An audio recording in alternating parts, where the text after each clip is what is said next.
আমার সোনা মানিক আমার বুকে ফিরে এসো। আল্লাহ, আমার হায়াত নিয়ে আমার সন্তানের হায়াত তুমি দান করো এবং আমার সন্তানকে ফিরিয়ে দাও।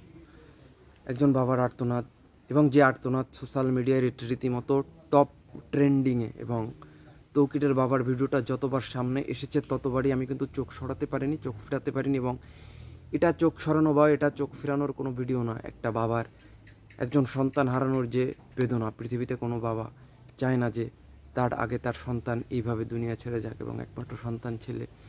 যদি এইরকম ঘটনা ঘটে যায় তাহলে তার বাবার মনের পরিস্থিতি কি হতে পারে এটা হয়তো আপনারা সবাই রিলেট করতে পারবেন, কিন্তু যার ফ্যামিলি যার যায় এটা তার থেকে কিন্তু ভালো, এবং তার থেকে রিলেট কিন্তু আমরা কেউ করতে পারবো না। বাট যেহেতু আমাদের কথা বলতে হয়, এই ভিডিওগুলো যখন আমাদের সামনে আসে, মানুষ তো ভাই, আমরা এই ভিডিওগুলো স্কিপ করে যেতে পারি না, এবং এই ভিডিওগুলো জাস্ট আমাদের এইখানে লাগে।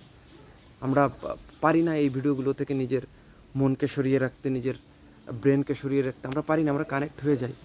এবং এমনই আর্তনাদ করছিল সদ্য অকাল প্রয়াত পাইলট তৌকিরের আব্বা, এবং সেখানে তিনি এমন কিছু কথা তুলে ধরেছেন যেটা কিন্তু তৌকিরের প্রতি আপনার শ্রদ্ধা ভালোবাসার রেঞ্জটা ওই অবধি কিন্তু পৌঁছাবে। বলে যে আমার ছেলে সবসময় ফার্স্ট হতো, এবং ওর প্রতি আমার দীর্ঘ লাইফে কোনো কমপ্লেন নেই, এবং আল্লাহ আমার লাইফটা নিয়ে হলেও আমার সোনা বাবাটাকে, আমার ছেলেটাকে আমার বুকে ফিরিয়ে দাও। এবং এই কথাগুলো কিন্তু তৌকিরের বাবা কিন্তু এই কথাগুলো কিন্তু বলতেছিল যে আমার সন্তানকে ফিরিয়ে দাও। এবং সবশেষে তৌকিরের বাবার একটা দাবি, এই দাবিটা কতটুকু যৌক্তিক এটা আপনারা জানাবেন। তৌকিরের বাবা ফুপিয়ে ফুপিয়ে কাঁদছে আর এই কথাটা বলছে যে আমার ছেলেকে শহীদের মর্যাদা প্রদান করা হোক, এবং আমার ছেলের নামে একটা গেট করা হোক, এবং বিমানের যে সাহসিকতা বা আমার ছেলে যেটা করেছে তাকে শহীদের মর্যাদা দেওয়া হোক।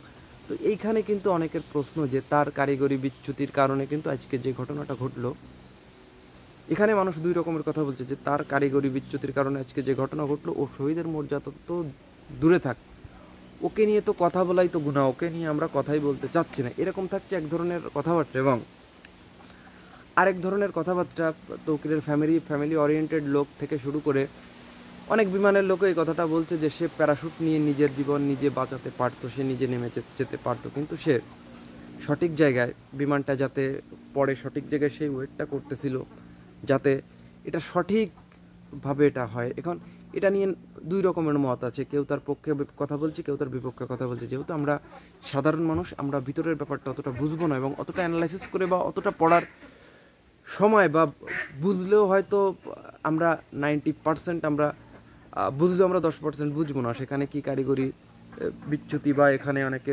এখন তো বলছে যে হ্যাঁ ভারতের এয়ারক্রাফট সিস্টেম এখানে ফেল করেছে, এখানে ইন্ডিয়া দায়ী, এখানে পলিটিক্স ঢুকিয়ে দিচ্ছে। এখানে আমাদের দেশে একটা ইস্যু হলে সেখানে পলিটিশিয়ানরা এমনভাবে ইস্যুটা দাঁড় করায়, এমনভাবে ঘুরায় যে এটা নিয়ে সাধারণ মানুষের কথা বলা বা সাধারণ মানুষ এটা নিয়ে কিন্তু বেশি মাথা ঘামাতে গেলে কিন্তু তারাই বোকা সেজে যায়। এখন আমাদের দেশের ব্যাপারটা কিন্তু পুরো কিন্তু সে সিস্টেমটা কিন্তু ওরকম হয়ে যাচ্ছে। তো এখন এই ব্যাপারে আমরা কোন দিকে যাব, আমরা কোন দিকে কথা বলবো, আমরা কি বলবো, আমরা কি বলবো না, এই যে আমাদের একটা মুখে একটা ওয়েট বা আমাদের মুখে একটা লিমিটেশন করে দেওয়া হলো, তো তো এটা নিয়ে কিন্তু আসলে আমাদের আর কিছু বলার নেই।